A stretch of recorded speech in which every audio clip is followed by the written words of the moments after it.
네, 오늘은 마가복음 63번째 시간입니다. 본문은 마가복음 12장 18절에서 27절까지의 말씀, 하나님이 주신 생명을 누리는 삶이라는 제목으로 함께 은혜를 나누고자 합니다. 지난주에 한 단체가 이 기독교인에 대한 조사한 발표를 제가 접한 적이 있는데요. 좀 부끄러운 내용입니다.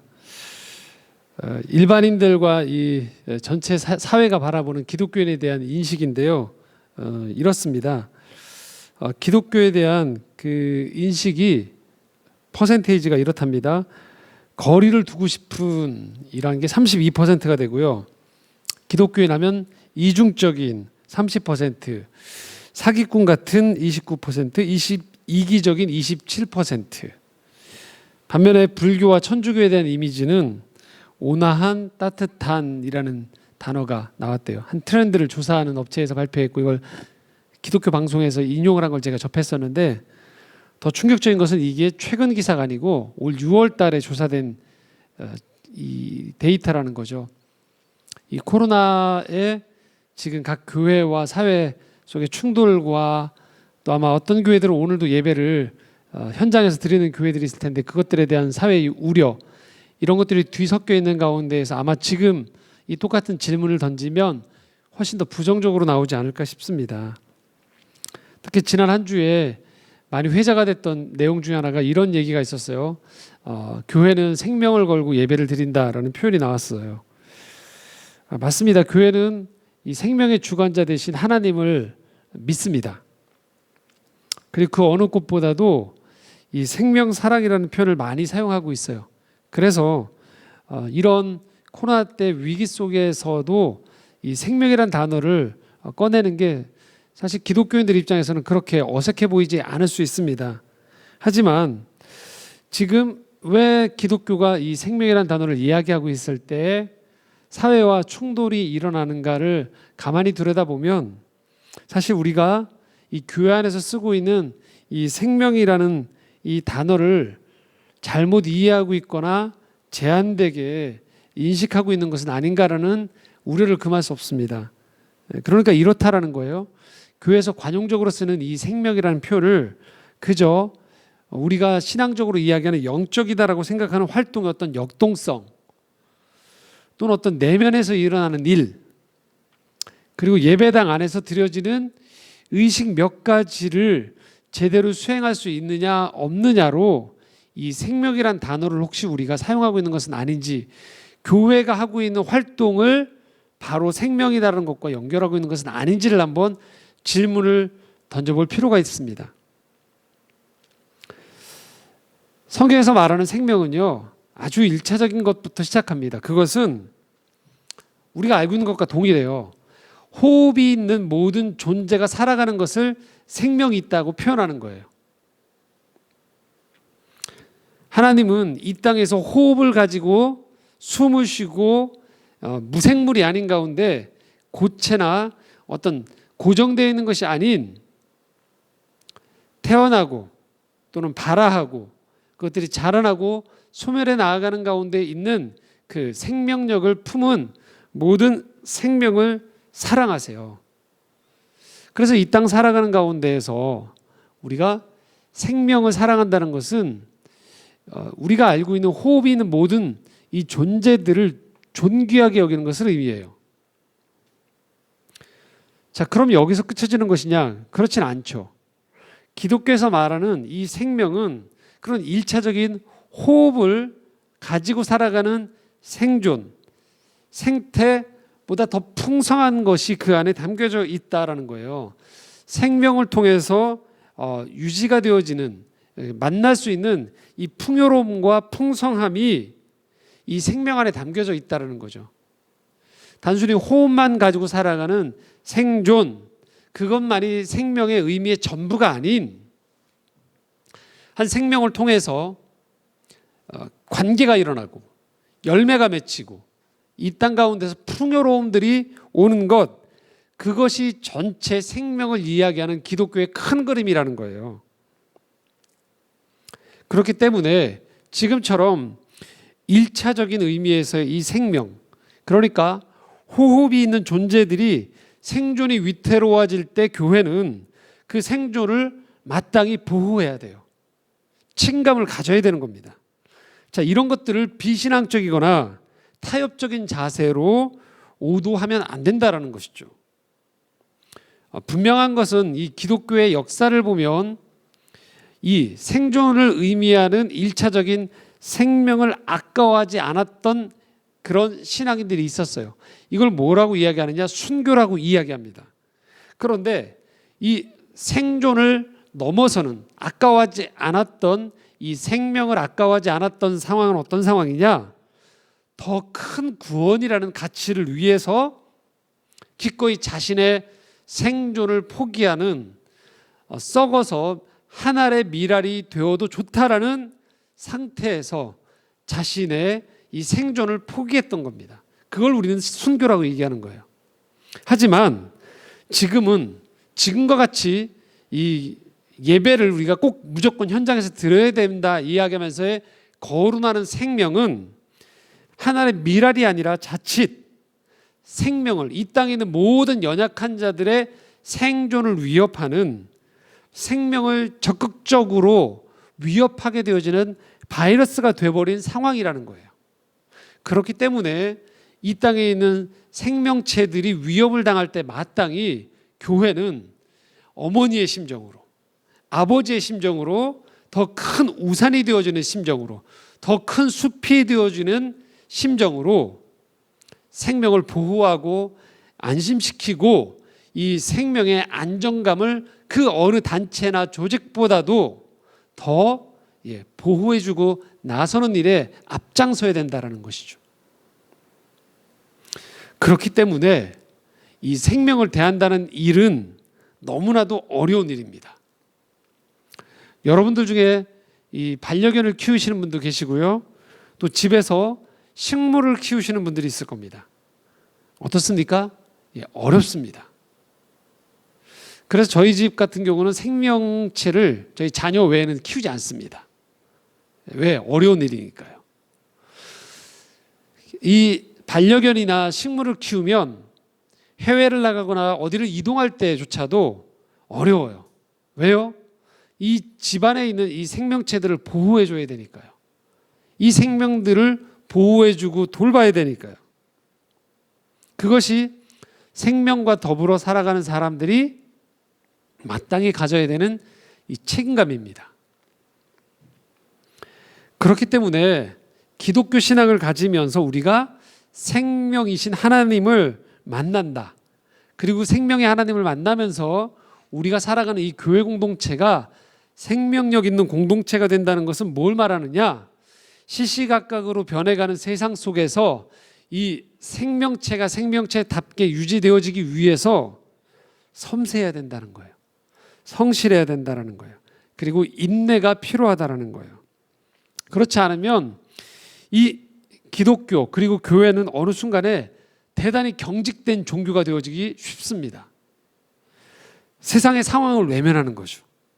그리고 나의 생존, 지금 내가 해왔던 것만을 중요시하는 가운데 내 집단의 언어와 문법만 고수하려는 일이 발생하면서 생명의 보호자, 생명의 정원사가 되는 것이 아니고 생명을 위협하는 존재들이 언제든지 될 수 있다는 것, 우리가 지금 각성하고 주의해야 될 때라는 것이죠. 생명력 있는 신앙을 가진다는 것, 그것은 마치 농부가 한 이 생명들을 잘 잉태하고 잘 배양해서 열매를 맺게 하기 위해서 기후와 환경과 토양과 여러 변수들을 고려하는 가운데에서 정말로 섬세하고 성실하고 인내함으로 이 생명들을 열매 맺게 하는 것처럼 교회가 이 생명체가 있는 이 땅 가운데에서 이 생태계 속에서 이 생명을 우리 스스로도 안고 살아가고 또 이 땅에 있는 여러 생명들을 향해서 돌보고 가꾸고 책임 있는 자세로 살아가는 이 정원사의 태도가 필요하다는 거죠. 안타깝게도 지금 벌어지고 있는 이 한국교회의 언론에 드러난 대부분의 교회는 사실 그렇지 않아요. 그런데 몇몇 이 사회적인 우려를 낳고 있는 교회들은 이 지점에서 낙제점을 받고 있고, 아니 어쩌면 열심히 하고 있다고 이야기하지만 이 공교회로서 또 이 부분들에 대한 책임 있는 자세로 형제 자매됨에 대한 태도로 봤을 때 여기에서 가 되고 자유로울 수 있는 교회들은 없을 것 같습니다. 조금 더 이런 때 우리가 회개하고 각성하고 더 주의하면서 이 땅의 생명의 기독교임을 드러내는 것들에 대한 우리가 책임을 가지고 살아갈 필요가 있다는 것들을 다시 말씀드리고 싶습니다. 성경에 나와 있는 많은 사람들이 바로 이 생명에 대한 오해를 가지고 있었어요. 그래서 그들이 생명이신 살아계신 하나님을 이야기하고 찬양하고 예배한다고 이야기했지만 정작 그들의 삶에서, 그리고 그들이 그 종교 생활을 하는 가운데 있는 그 사회 자체가 점점 생명력을 잃어가게 하는데 더 큰 악영향을 끼쳤던 모습들을 우리는 성경을 읽으면서 만나게 되어지는 것이죠. 그리고 예수님은 그 생명력을 회복시키고 온전한 풍성한 생명을 가져오기 위해서 이 일을 하시는 거죠. 지난주에는 바리새인들이 바로 이 율법을 가지고서 문자로만 이 성경 말씀을 받아들이는 가운데에서 생명력을 고사시키는 모습을 보았습니다. 오늘 우리가 읽었던 본문에서는 사두개인들이라는 존재들이 나와요. 이 사람들은 부활을 믿지 않습니다.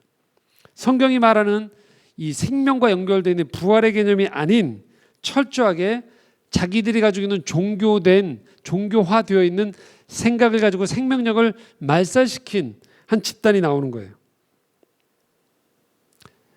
예수님이 전하는 생명의 개념을 이 사두개인들은 받아들이지 않았어요.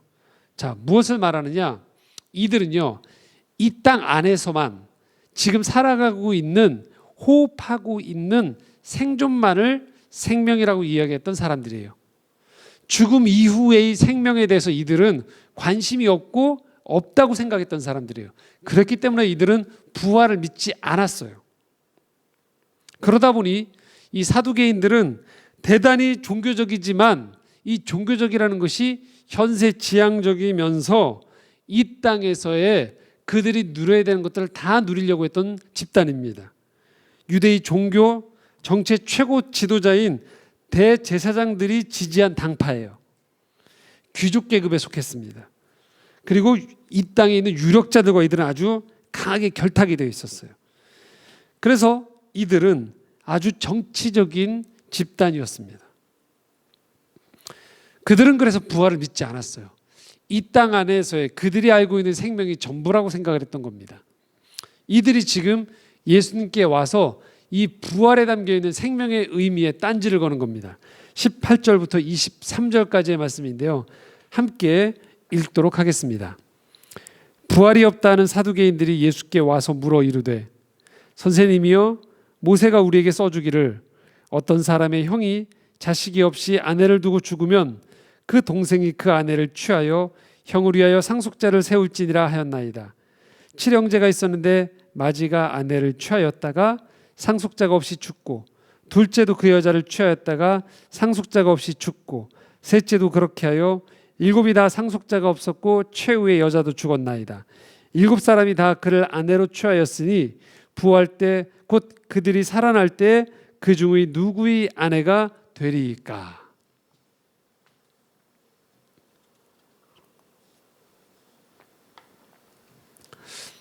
지금 이렇게 얘기하는 겁니다. 예수님 당신은 부활을 얘기하는데 그거 아주 웃기는 개념입니다. 왜냐? 지난주에는 바리새인들이 이 세금 문제를 가지고 가이사에게 바치는 게 맞습니까? 하나님께 바치는 게 맞습니까? 라고 이중적인 질문을 통해 예수님을 공경에 빠뜨렸듯이 이 사두개인들은 이 부활이라는 생명의 개념을 믿지 않았기 때문에 예수님께 율법에 나와 있는 한 사안을 가지고서 비꼬듯이 질문을 합니다. 자, 내용이 어떤 내용이었느냐? 이런 내용입니다. 자, 7 형제가 있어요. 그런데 첫 번째 이 장남이 죽습니다. 결혼했던 형수가 있는데요, 이 장남이 죽으면 이 유대 율법에 어떤 사항이 있느냐? 이 가부장적 사회에서 이 여성이 보호받지 못하는 것들을 위해서, 그리고 가문의 대를 위해서 이 여성을 결혼을 안 한 동생이 대신 재혼을 합니다. 만약에 동생이 또 죽으면 그 다음 형제가, 그렇게 해서 이 가정을 유지해 나가고 가문을 유지해 나가는 제도가 있었습니다. 그런데 지금 이 율법을 가지고 사두개인들이 지금 부활 개념을 비꼬고 있습니다. 어떻게 비꼬냐? 자, 만약에 첫째 형이 죽었어요. 아내가 둘째와 결혼합니다. 다 둘째가 죽어요. 셋째가 죽고 넷째가 죽고 계속 결혼해서 만약에 일곱째까지 다 죽어버리면, 즉 이 여성이 7번 결혼을 하게 되어지면, 7번 부부관계가 성립되어지면 죽고 난 다음에 이 여성은 어느 남자와 부부입니까? 는 질문을 한 겁니다. 그러니까 뭐예요? 죽음 이후에 아무것도 없다, 부활이란 건 없다라는 전제를 깔고 이야기하는 겁니다. 우습지 않습니까? 당신들이 말하는 이 부활의 개념대로 계속된 생명이 있다라면, 그럼 이 결혼 제도가 얼마나, 우리가 주는 율법이 이것 그대로 시행해버리면 얼마나 우스워집니까? 자, 이에 대한 예수님의 답변이 바로 24절과 25절 말씀입니다. 함께 읽겠습니다. 예수께서 이르시되 너희가 성경도 하나님의 능력도 알지 못함으로 오해함이 아니냐. 사람이 죽은 자 가운데서 살아날 때에는 장가도 아니 가고 시집도 아니 가고 하늘에 있는 천사들과 같으니라. 예수님은 이렇게 표현합니다. 너희는 성경도 모르는 거다. 하나님의 능력도 오해하고 있는 거다. 자, 죽은 자가 살아난다는 이 부활은 뭘 의미하느냐? 하늘에 있는 천사들과 같아진다고 얘기하고요. 구체적으로 예수님이 어떤 걸 이야기하지 않습니다. 왜냐? 우리는 천사를 본 적이 없거든요. 그런데 천사들과 같이 되어진다라고 이야기하며 부활이란 개념을 이들에게 설명하십니다. 자, 이건 뭘 말할까요? 적어도 이건 우리가 확실히 알 수 있다는 거예요. 우리가 이 땅에서 알고 있는 것과 같이 부활이란 건 육신이 똑같이, 육신, 생각이나 마음이 지금 하고 있는 형태와 똑같이 재생되어지는 것, 제가 신앙 세미나 때 여러분과 나누었듯이 소생의 개념이 아니라는 거예요.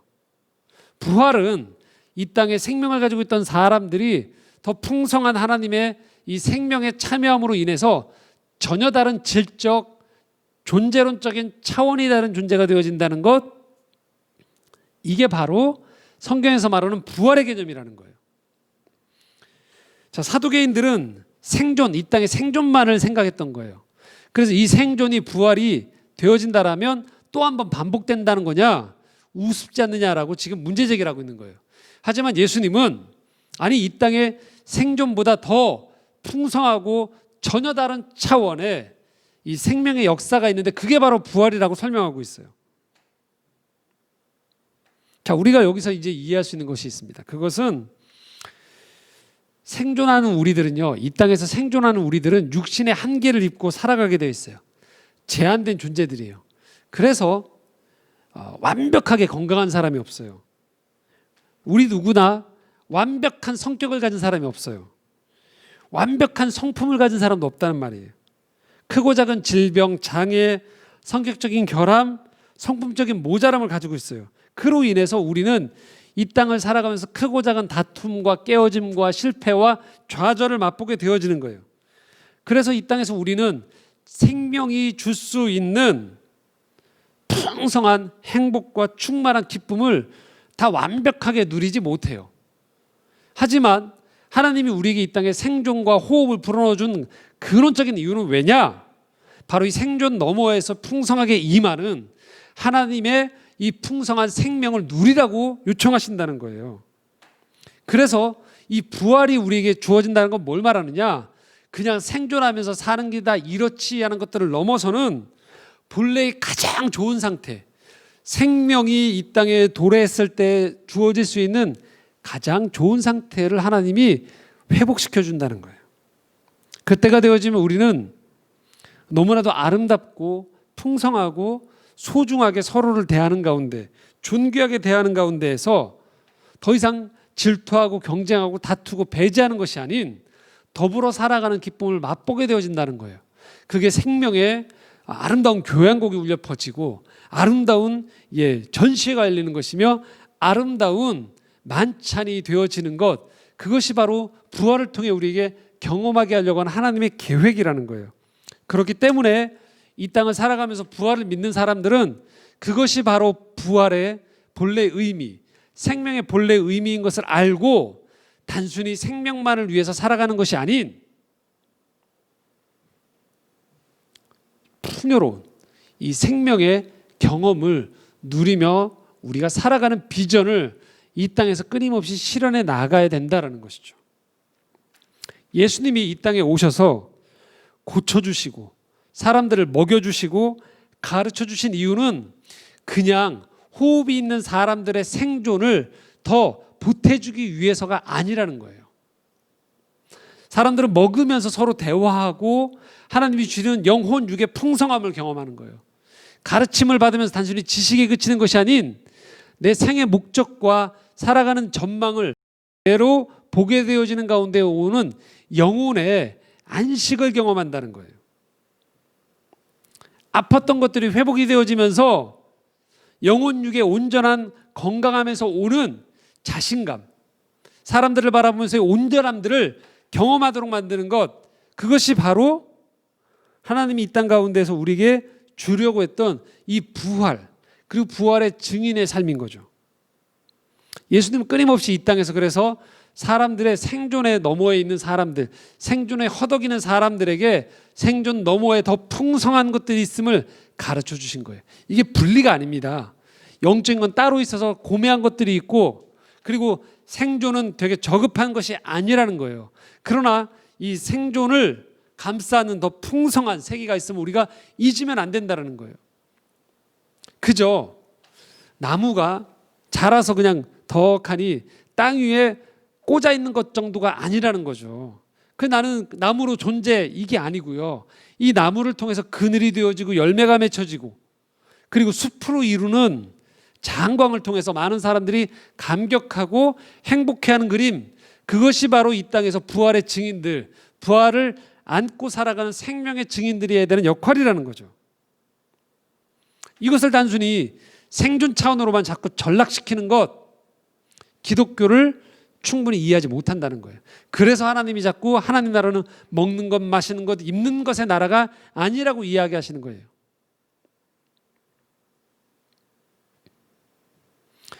이 하나님이 우리에게 어떻게 다가오시느냐, 바로 26절, 27절에 이렇게 증언하고 있습니다. 함께 읽겠습니다. 죽은 자가 살아난다는 것을 말할진대 너희가 모세의 책 중 가시나무 떨기에 관한 글에 하나님께서 모세에게 이르시되 나는 아브라함의 하나님이요 이삭의 하나님이요 야곱의 하나님이로라 하신 말씀을 읽어보지 못하였느냐. 하나님은 죽은 자의 하나님이 아니요 산 자의 하나님이시라. 너희가 크게 오해하였도다 하시니라.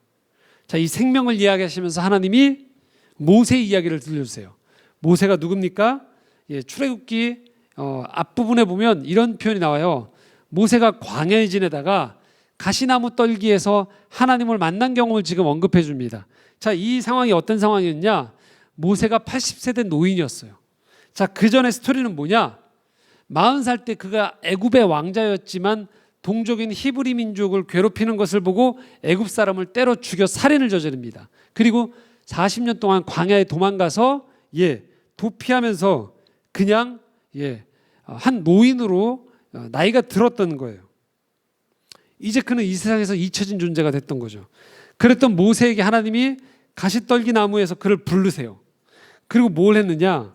다시 이집트 애굽으로 돌아가서 그 당대의 신이라 불리는 이집트 왕의 수하에 있었던 이스라엘 백성들을 끌어내서 약속의 땅 가나안으로 그를 불러들이는 지도자로 모세를 세우신 거예요. 자기 혈기대로 살았던 한 사람, 자기 동족을 괴롭혔던 사람들을 때려 죽였던 사람, 그리고 자기의 생명이 죽을 것 같아서 광야로 도망갔던 사람, 이 사람을 불러서 하나님의 소명을 주는 영적인 존재가 되는 순간이 바로 이 출애굽기에 나와 있던 모세가 하나님을 만났던 순간이에요. 자기 민족만 생각하고 생존만 생각했던 노인을 불러서 참된 자유를 경험할 수 있는 민족을 이끌어내는 지도자로 세워주신 것, 모세에게 역사하셨던 그 하나님이 오늘 우리에게도 그렇게 역사하신다는 거예요. 그래서 하나님은 죽은 과거에 관심이 없다는 거죠. 기독교 신앙은 바로 이겁니다. 내가 겪고 있는 이 자리에서 새롭게 눈을 뜨면서 거기에 최선으로 반응하며 살아내는 것을 말하는 거예요. 그것을 통해서 나도 살고 생명이 살아나는 놀라운 사건을 경험하는 것을 의미해요. 불화가 가득했던 가정에 그래서 하나님을 아는 사람이, 믿음의 사람이 그 안에 탄생하게 되어지면 이를 통해 가정이 살아나는 거예요. 이제는 안 된다고 패배의식에 젖어있던 조직에 믿음의 한 사람이 들어가는 거죠. 그럴 때 이 사람을 통해 직장의 문화가 달라지는 거예요. 의심과 정죄가 가득했었던 이 동료들과 함께 위기를 극복할 동역자로 이 사람들을 인식하는 가운데 함께 힘을 모아서 풍요로운 직장으로 변화시키는 거죠. 한 사람의 인생에 있어서 살아오면서 경험했던 아픔, 좌절이 있었던 거예요. 상처가 있었던 거예요. 그런데 생을 포기하지 않고 이 생명의 주님을 만나고 난 다음에 묵묵히 그 길을 걸어가서 마침내 역전의 삶을 만들어내는 사람, 이것이 바로 믿음의 사람이 경험할 수 있는 생명의 풍요로움인 거죠. 하나님은 오늘도 이 땅에 그래서 정치, 경제, 문화, 교육, 의료, 환경, 종교까지 이렇게 생명의 하나님을 만난 사람들을 통해서 진정 이 땅의 생존, 이 땅이 전부라고 생각하면서 그렇게 살아가는 사람들 속에서 그것이 전부가 아닌 생명의 그 크기와 풍성함과 능력을 드러내기를 원하신다는 거죠. 말씀을 정리하겠습니다. 코로나19는 위기예요. 생존의 위협이 턱밑같이 차고 오는 분들 분명히 있을 겁니다. 정서적인 어려움이 바닥을 치는 분들도 계실 거예요. 미래를 보면서 희망이 보이지 않고 갈수록 제도권 교회의 이 퇴행적이고 방어적인 모습 때문에 실망하고 내가 크리스찬인 것들에 대한 회의감을 갖는 분들도 계실 줄 압니다. 이러한 때 바로 우리가 해야 되는 것이 무엇일까요? 바로 생명의 하나님을 믿는 겁니다. 생명의 풍요함을 주시는 하나님 안에서 바로 부활의 능력을 내 삶에서 경험하는 거죠. 이 땅 그리고 눈에 보이는 게 전부가 아닌 거죠. 어제 저희 집에서 저녁에 중국 음식을, 배달 음식을 시켜 먹었습니다. 배달하는 분께 여쭤봤어요. 코로나인데 어떠시냐고 물어봤습니다. 그랬더니 배달해 주신 분께서 이렇게 얘기하시더라고요. 사실 더 좋아졌다고. 더 잘 되고 있다고. 순간 그 얘기를 듣는데 부러웠습니다. 그런데 그 부러움은 어떤 부분에 대한 부러움인 거죠. 이 코로나 시대 속에서도 경제적인 부분에 있어서 나아졌다는 것들, 위기를 느끼지 않는다는 것들에 대한 부러움인 거죠. 그런데 이게 전부일까요? 그렇다면 저는 당장 지금 목회직을 그만두고 배달을 해야죠. 오해하지 마십시오. 지금 그 업종에 계신 사업을 하시는 분들 또 이 부분들을 폄하하기 위한 것이 아닙니다. 우리가 만약에 그렇다면 오늘 예배를 우리 이 시간에 드리면 안 됩니다. 뭐 해야 될까요? 더 열심히 쉬지 않고 벌고 그것만을 위해서 살아가야 돼요. 그리고 그렇게 해서 생존해서 더 이 땅에 살아남은 분들만은 우리는 우러러보는 거죠. 그렇게 도와주지 못한다고 생각하면 우리 하나님은 초라한 하나님이 되는 거죠. 그게 전부일까요? 그렇지 않다는 거예요. 하나님은 우리 생존을 위해서 지금도 우리가 힘쓰길 원하십니다. 최선을 다하기 원하십니다. 하지만 이 생존 너머의 풍요로움을 하나님은 우리에게 허락해 주기 원하고 우린 그럴 수 있는 존재라는 것들을 잊지 않아야 된다는 거죠. 생존해야 됩니다. 그리고 열심히 노력해야 됩니다. 그러나 부활을 믿는다는 것은 이 어려움 속에서도 그 하나님이 이루실 풍요로움에 대한 비전 속에서 이 지금의 어려움을 견딜 힘을 갖는 거예요. 비전을 갖는 거예요. 그리고 포기하지 않는 겁니다. 그리고 조금 더디고 오래 걸리고 힘들지언정 우리가 생명의 하나님을 믿는다는 것이 바로 이 땅에 생존 너머의 풍요로움을 주고자 하는 하나님의 이 땅의 대사로 부름받은 존재들임을 기억하면서 그렇게 어려움 속에서도 낭망만 하지 않고 그럼에도 불구하고 생명의 하나님을 통해 희망을 갖는 것을 의미하는 것입니다. 완성된 그 하나님 나라의 비전을 바라보는 것이에요. 아직은 아니지만 새하늘과 새 땅을 통해서 이 땅을 새롭게 하실 하나님의 능력, 하나님의 생명의 비전을 바라보는 것이죠. 다른 누구의 하나님이 아닙니다. 나의 하나님을 만나는 거예요. 지금 함께 하시는 살아계신 생명의 하나님을 만나시는 거죠. 그래서 우리는 위기의 순간에 기도해야 됩니다. 위기의 순간에 말씀을 통해 생명의 하나님을 만나야 됩니다. 그 약속을 부여잡는 것이죠. 그리고 묵상 가운데 하나님의 일하심을 신뢰하는 겁니다. 더 방역에 협조해야죠. 더 지혜를 짜내야죠. 그래서 어떻게 하면 이 위기 속에서도 경제적인 면들, 정서적인 면들, 관계적인 것들, 살아갈 미래에 대한 준비를 해야 되는 것이죠. 더불어서 이것만을 가지고 되어지는 것이 아니라 이것 너머에서 이것들을 통하여서 오늘도 생명의 풍성함, 부활의 능력을 이 땅 가운데 전해주기 원하는 이 하나님의 원대한 비전을 이 땅 가운데 안고 살아가는 우리 모두가 되어야 될 것입니다. 지금 우리는 코로나19 이 시대 속에서 아주 중요한 과제를 하나님이 우리에게 주셨다는 것들을 잊어서는 안 된다는 것입니다. 바로 생명의 하나님을 만나는 것입니다. 생명의 하나님, 그 부활의 능력을 믿으며 이 어려운 시기를 잘 헤쳐나가시는 우리 모든 창조의 정원 성도들이 되시기를 바랍니다. 함께 기도드리겠습니다.